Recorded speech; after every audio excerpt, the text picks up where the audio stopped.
Welcome to eagle media works. పాత పుస్తకాలు లేదా న్యూస్ పేపర్లు పసుపు లేదా గోధుమ రంగులోకి ఎందుకు మారుతాయో తెలుసా? దానికి వెనుకున్న కారణం ఏంటో తెలుసా? ఇప్పుడు తెలుసుకునే ప్రయత్నం చేద్దాం. సాధారణంగా ఎవరి ఇళ్లలో అయినా పాత పుస్తకాలు న్యూస్ పేపర్లు కిలోల కొద్దీ పెరిగిపోతుంటాయి. ఈ క్రమంలో వాటిని కొందరు విక్రయిస్తారు, కానీ కొందరు అలా చేయరు. దీంతో అవి పెద్ద పెద్ద దొంతర్లలా పెరిగిపోతాయి. అయితే ఇలా వాటిని నిల్వ చేసుకోవడం సాధారణ విషయమే. అయినా పాత పుస్తకాలు న్యూస్ పేపర్లలో కాగితాలు పసుపు రంగులోకి మారుతాయి, తెలుసు కదా? అవును, అదే. అయితే ఇలా ఎందుకు జరుగుతుందో తెలుసా? అది ఇప్పుడు తెలుసుకునే ప్రయత్నం చేద్దాం. పుస్తకాలు లేదా న్యూస్ పేపర్లు ఏవైనా వాటిలో ఉపయోగించే కాగితాన్ని సెల్యులోస్, లిగ్నిన్ అనే రెండు రకాల పదార్థాలతో తయారు చేస్తారు.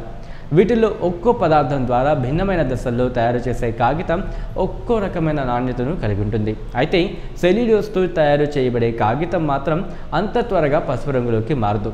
కానీ లిగ్నిన్తో తయారు చేసే కాగితం మాత్రం త్వరగా పసుపు లేదా బ్రౌన్ రంగులోకి మారుతుంది. అది ఎందుకు జరుగుతుందంటే లిగ్నిన్తో తయారు చేయబడే కాగితం వాతావరణంలో ఉండే ఆక్సిజన్తో చర్య జరుపుతుంది. దీంతో ఆక్సిడేషన్ ప్రక్రియ జరుగుతుంది. ఈ క్రమంలోనే తెల్లగా ఉన్న కాగితం కూడా పసుపు రంగులోకి మారుతుంది. అందుకని పాత పుస్తకాలు, న్యూస్ పేపర్లు, కాగితాలు అలా పసుపు లేదా గోధుమ రంగులోకి మారుతాయి. కానీ ఇలా చేయకుండా నివారించవచ్చు. ఎలా అంటే ఆయా పుస్తకాలు లేదా పేపర్లను కాంతి తగలని ప్రదేశంలో ఉంచాలి. అలాగే తేమ లేని పొడి వాతావరణంలో వాటిని పెట్టాలి. ఇక చీటికి మాటికి వాటిని టచ్ చేయరాదు.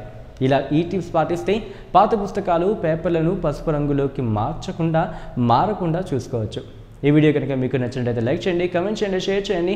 మరిన్ని అప్డేట్స్ కోసం సబ్స్క్రైబ్ చేయండి. Keep watching eagle media works. Like and subscribe Eagle Media Works.